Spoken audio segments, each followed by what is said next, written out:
Okay, Jenny, in your own time.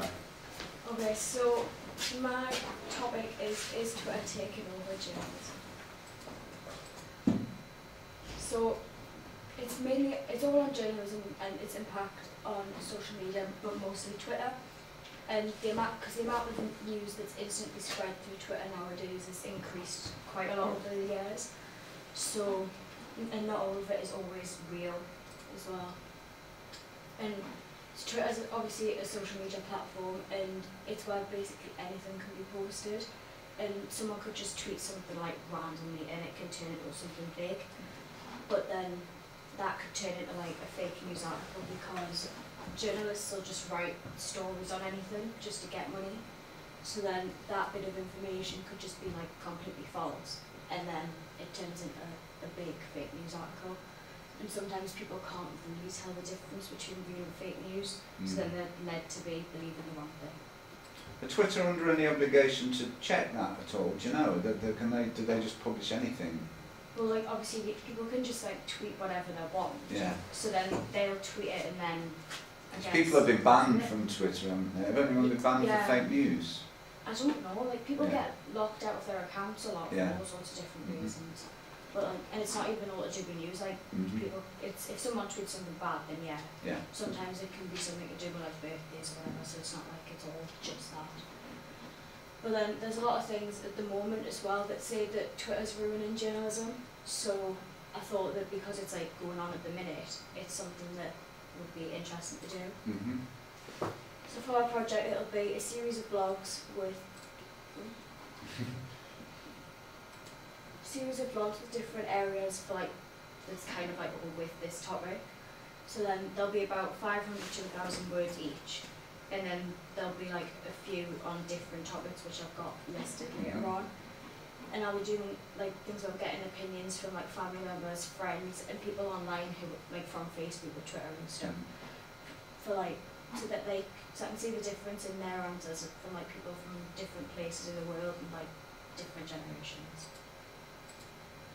So this was my secondary research report, and these were two of the main quotes that I found from my secondary research, which like they explain things about like the newspaper. So over 56 million in 2016 got newspapers every day, and that's gone down since because the population of the UK is about 66 million.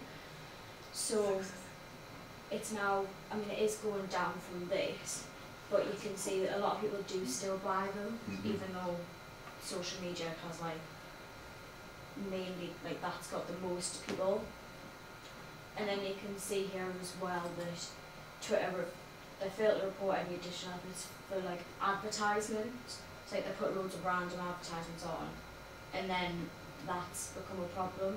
They've done Facebook's the same as this as well. Like they've had the same sort of problem, and it says like numerous ads that disrupt other things on Twitter, which has become a problem. So I found this photo, which is the sources of news from 2013 to 2016. So if you just look at these, and then you can see from each year, like that people who have bought newspapers, it's gone down a lot. And then you can see the yellow one, which is like social, and that one's gone up. Is the print one the one that's crossing the just about to cross? Yeah, it's like this red one. Yeah. And then the yellow one's the social, and then you've got the TV one at the top. And it shows that, I mean, people do still really watch the TV quite a bit, but that has gone down a little bit because social media's kind of going up. So this was my primary research, and at the time of the survey, the project was more focused on Facebook, but then more secondary research made me change the focus to Twitter. So these questions were still relevant. So this one was, where do you find most of your news? As you can see, the majority of people find them on other social media instead of Facebook, which was part of the reason why I decided to change it. And which, as you can see, like people do still watch the TV, use Facebook, but it's mainly other social media, which I personally think is Twitter. Another one of the questions was, can you tell the difference between real and fake news? Most people have said yes, but some people say sometimes, but a lot of the time, from research, I've found that people can't really tell. Well, you wouldn't know, would you? No. And you can also find, like, people on Facebook will have comments going down saying, like, oh, this is fake and everything, but no one really can tell. And even on Twitter, like, things will pop up and you don't know whether it's real unless you find it on, like, official sites. So that's pretty much what I've said there as well. Like, most of the time, really you can't, but that's what people have said. And how many people do you know still read the newspaper every day? So most people that answered said that they don't know anyone. And then some have said a few, but as you can see, nobody's said lots. So not many people know very many. And for me, I know, like, my grandparents who do read the newspaper every day, so I feel like that's kind of the generation that would, because they've kind of grown up really, like, reading the newspaper. So I feel like that may be what people are trying to say, but apart from that, not many people read them because they've got, like, modern technology and they use the TV and stuff. So this is why I chose to do just a series of blogs. So I'm mostly confident in typing up work, and I prefer to do it in a written format instead of being on the camera or doing an audio of my own voice. And I want to write blogs for different folks, as I said before, and these were some that I thought would be a good, like, topic to do. And there'll probably be some more as time goes on, but these are the ones that I'm mainly going to focus on. And, like, Twitter in general is going to be in the social media journalism, and I'll explain it more in there. And I feel that blogs are quite good because they can be, like, informal, and it makes the reader more interested if it's more informal. And they can be done in a number of different formats, and as, like, you can add pictures, colours and interesting language that can help out, and it'll be engaging for the reader.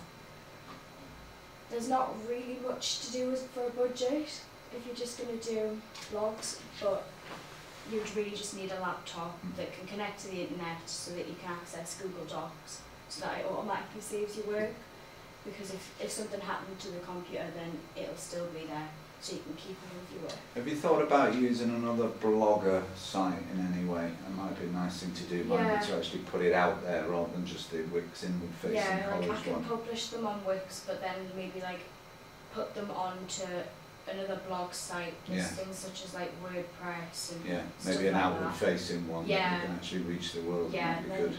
I can put them on there, and especially from Wix you can link your Instagram and all of that, and then you can like advertise them on there for people to read. And that's the end of it. So. Okay, Brent, any questions, anyone? Why did you choose this topic? Well, I chose it because, I mean, we're all journalists, I'm interested in journalism, and I also spend quite a bit of time on social media, and I do see a lot of fake news, real news, and just people tweet something random with a hashtag and it just blows up. So I'm quite interested in, like, seeing how it's changed, like journalism's changed over the years, and why people use social media for news when they know that, like, it's more, if you go on like BBC News or Sky or something, that's more reliable than social media. Do you think statistics will change, like social media will actually take over journalism, or it will remain the same, or can it? Yeah, I think it might, after a while, especially with Twitter, because obviously you get a lot of stuff on there that's not real, and that can sometimes, like, say, take over in a way that, like, the journalists will just put anything out there just to get their money, and it's not always real, whereas, like, before social media, you knew that if it was in the newspaper or if it was on, like, the TV, you knew it was real. Okay, brilliant. Thank you very much, Jenny. Well done. Well done, everybody. Some really interesting pictures there.